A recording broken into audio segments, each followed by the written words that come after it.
Hello, it's Dale here, and we're going to be doing a little bit of scenario revision. And at this very uncertain time at the UCT campus, where we're really not sure what's going to happen tomorrow, October the 3rd, I thought what would be useful would be to use this tool of scenarios to look at this very uncertain situation and answer the question of what will South African higher education look like in January 2018. And there are three scenarios which I've identified which we could be facing when we answer this question: what will South African higher education look like between now and January 2018? The first is the Marikana scenario, the second is the apartheid scenario, and the third is democracy reloaded scenario. So let's have a look at each one in detail. So the Marikana scenario is the first one, and that starts with the protests which have currently led up over these last weeks getting increasingly violent. And later in the year, by November, it becomes clear that actually the 2016 academic year needs to be abandoned.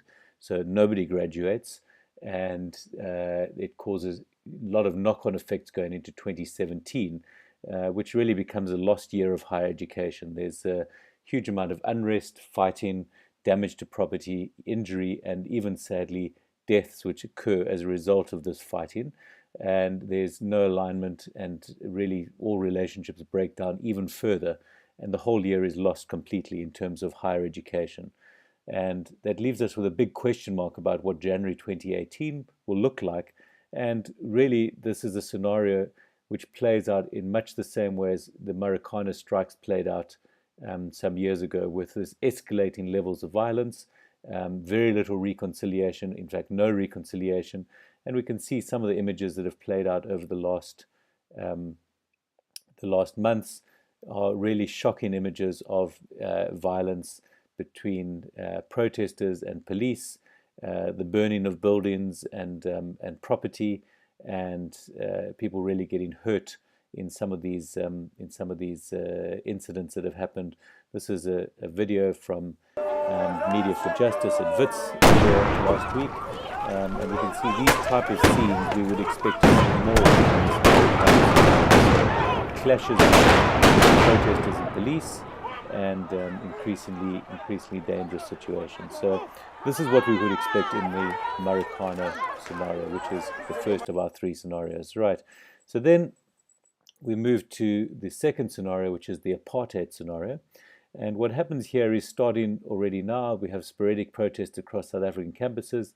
The academic year does get completed on some, but not all campuses across South Africa.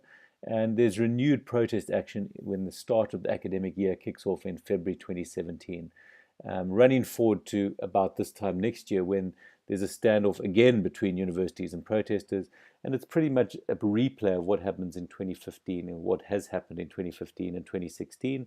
And this year of 2017 is really a lot of misalignment between students, protesters, academics, and university management. It looks a little bit like this picture, where everybody has a view of what the end point should look like, but nobody is aligned on it. It doesn't align at all. So this misalignment leads us to a position where we come into January 2018, and there's ongoing confusion, there's turf wars and accusations. So the difference between the apartheid and the Marikana scenario is really just the levels of violence and the ability to continue with academics in higher education. In the apartheid scenario, they carry on, but they're severely impaired. And it is a little bit like the last years, the 1980s and early 1990s of apartheid. There's lots and lots of conflict. And although later we see that there is some moving forward, it's a very trying time for everybody involved. Which then leads us to the third scenario, which is the democracy reloaded scenario. And this kicks off with academics and management finding some common ground with protesters, probably more the academics initially than management, starting now. And we see some signs, for example, of this, where academics are out last week and support very much the same demands as what the protesters are asking for. And as we move forward into November, we find that most universities actually complete the academic year. There's one or two hotspots, but most of them complete the academic year. And at the same time, academics and students start to build a closer alliance. All right, so we're starting to see this in other science. Earlier today, I got this email from the health sciences faculty at UCT, just laying out some of the things from the Dean's Committee.